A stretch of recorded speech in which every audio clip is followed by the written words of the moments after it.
From the rugged shoreline cliffs of North America's most easterly point to the spectacular fjords of Gros Morne, Newfoundland and Labrador serves up inspiring scenery unrivaled anywhere. It is a place where there are more wildlife than people, more wilderness than roads, and a culture largely unchanged for hundreds of years, in part due to the island's isolation.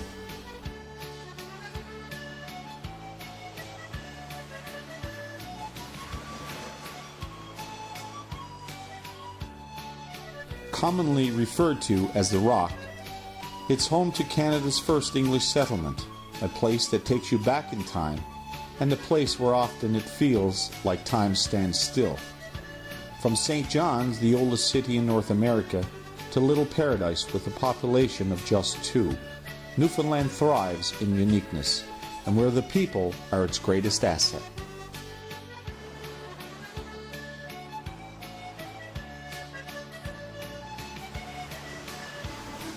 There are many ways to explore Newfoundland and Labrador, but none more intimate than when traveling by motorcycle and hiking through the many fishing villages and backcountry wilderness areas. So come join us as we explore the Rock on 2. That's 2 wheels and 2 feet. We will introduce you to the legendary George Street in downtown St. John's and take you on a 16-kilometer hike to the summit of Gros Morne Mountain.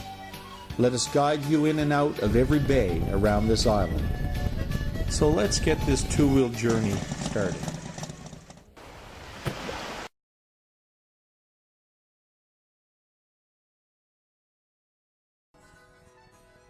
Welcome back to The Rock on 2, a 5-part mini-series documenting our motorcycle and hiking journey throughout Canada's most easterly province, Newfoundland and Labrador, this past summer. Part 2 of our journey of Newfoundland and Labrador took us through Trinity Bay, Bonavista Bay, and Notre Dame Bay areas. We visited film sets, sea caves, and the picturesque towns in Twilligate Island.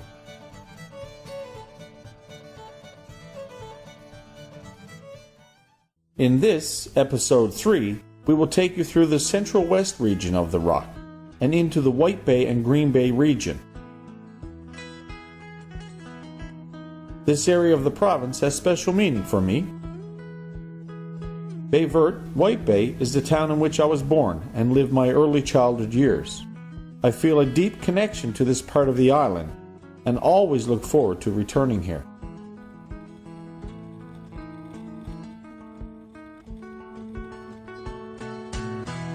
But before reaching the coastlines of the White Bay, Green Bay area, we continue our journey through the center of the province.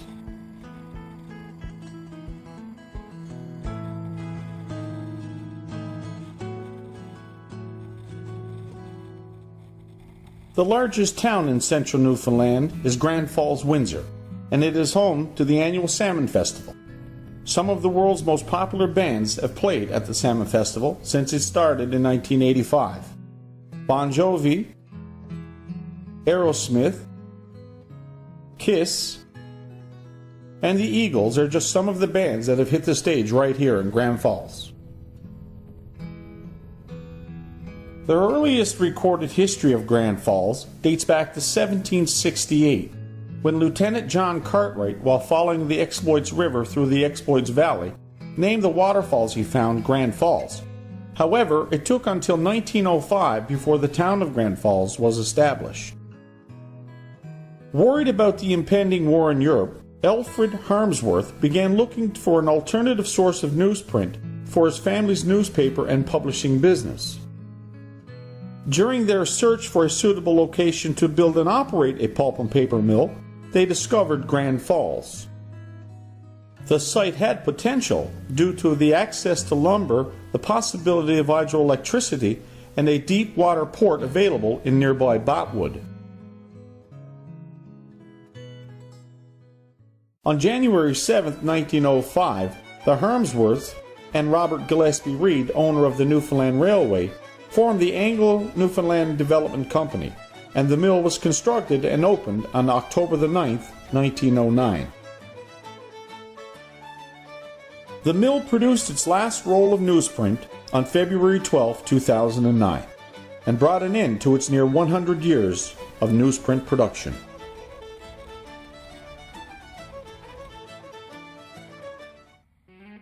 After riding through Grand Falls, Windsor, it was now time to refuel the bodies and the motorcycles before heading west.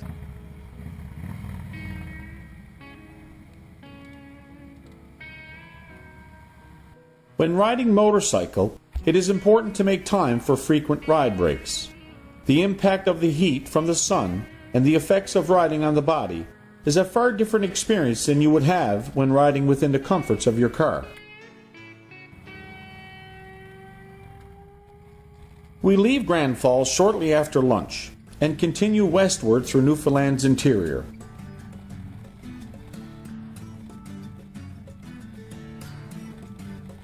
The final community that we ride through in Newfoundland's interior is Badger.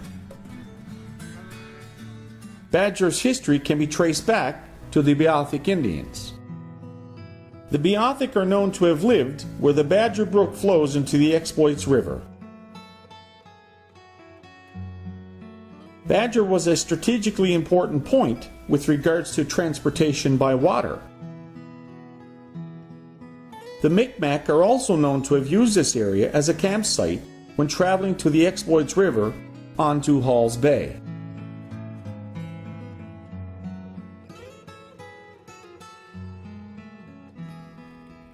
With Wanda's fuel range of just under 200 kilometers, we pull into the Esso station at Springdale Junction for our final refueling stop for the day.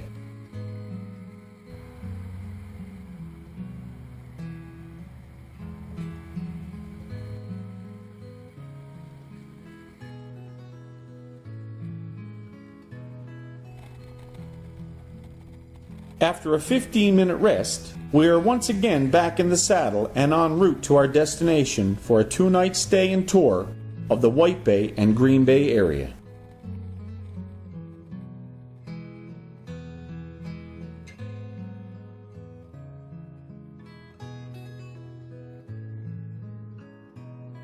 We arrive at the Baie Verte Peninsula Highway Junction and once again leave behind the fast-paced Trans-Canada Highway. It is a relaxing, feet-up 45-minute ride to Westport, our home base for touring this section of the Rock.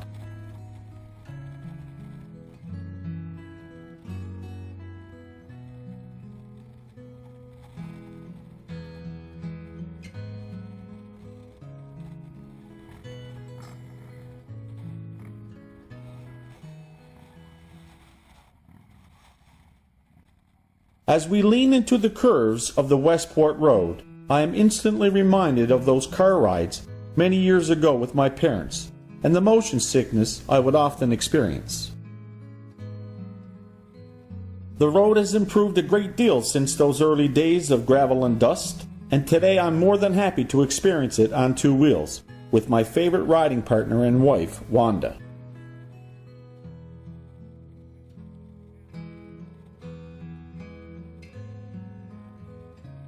For me, Westport is more than a destination.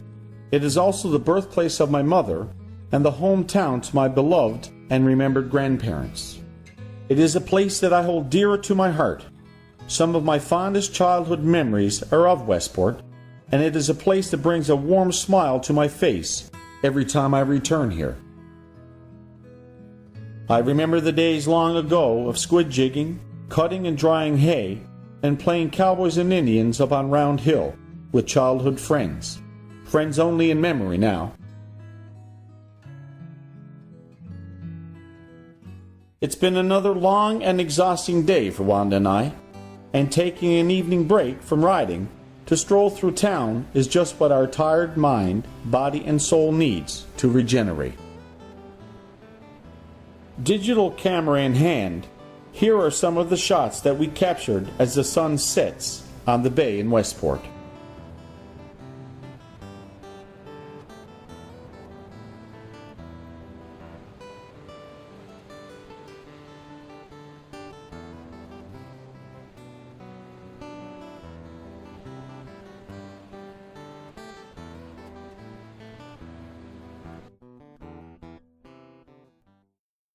Another morning is broken, and it's time for more riding, hiking, and sightseeing in this beautiful area of Newfoundland and Labrador.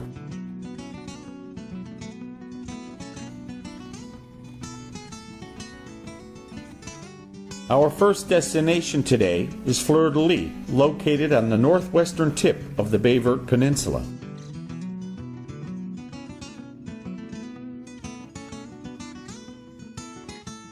Fleur-de-Lis is also known for the unique Dorset Paleo-Eskimo soapstone quarry that has been discovered there.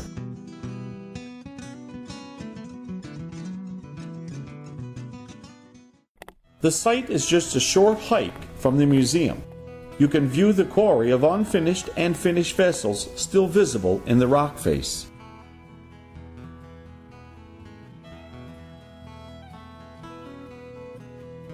Paleo-Eskimos used the soapstone to create pots and lamps and lived in the area between 1200 and 1800 years ago.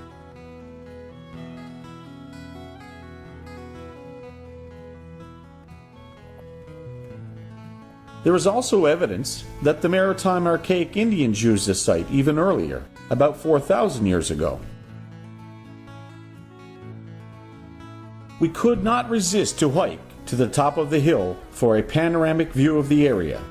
The extra 5 minutes walk was well worth the effort.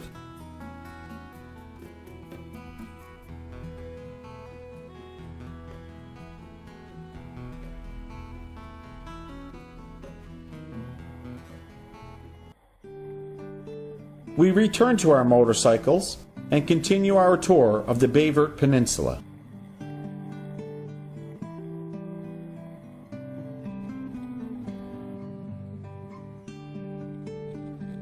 Leaving the White Bay, we start our ride towards Scie in the Green Bay. Scie is located at the end of Route 414 at the head of Baie Verte Peninsula, between White Bay and Notre Dame Bay on the northeast coast of Newfoundland. Scie was used by the Basque fishermen who called the fishing station Port de Scie. The French renamed the town Scie, meaning the saw, referring to the hills around the community, which resembled the teeth of a saw. At the Outport Museum and Tea Room, we were served up a delicious lunch of pea soup and a turkey sandwich. We struck up a conversation with a retired American botanist who's been studying the plant life of the island for nearly 30 years. He says that his love affair with Newfoundland and its people keeps him coming back year after year.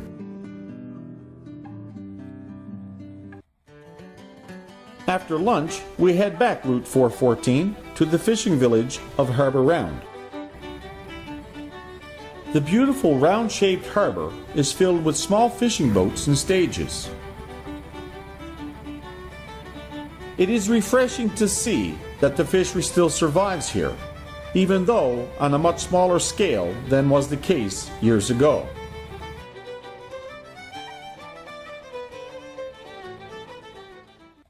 Just a short distance off Route 414, we arrive in Woodstock en route to the small community of Pacquet. Pacquet means hideaway in French, and with the hidden harbor, its namesake is understood. Pacquet was a base for the French seasonal fishery since the Treaty of Utrecht of 1713.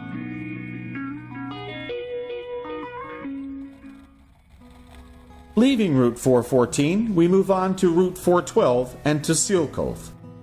Scie Cove, on the eastern side of the White Bay, is another one of those beautiful little coves that gentles the soul and relaxes the mind.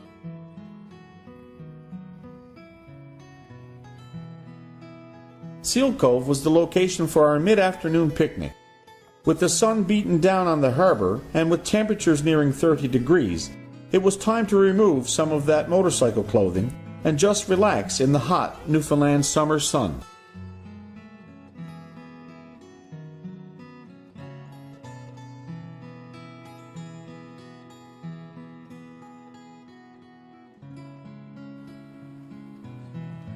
The last town that we visit on the Baie Verte Peninsula is Burlington. Burlington has been made famous by actor and comedian Sean Majumdar and Canadian Idol singer Rex Gowdy. That said, Burlington's true allure is its beautiful harbor and the rolling hills that surround the community.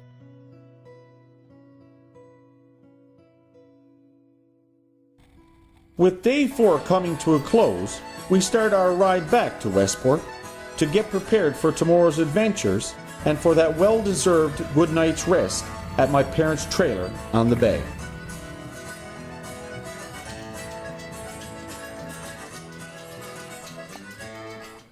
Today, we make our way out of the Central West region and into the west and southwest area of the province.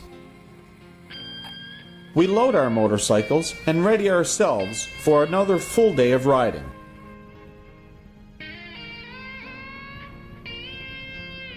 Tomorrow is day 5 of our riding, and it'll bring us through the scenic Humber Valley and on to the Port-au-Port Peninsula town of Stephenville.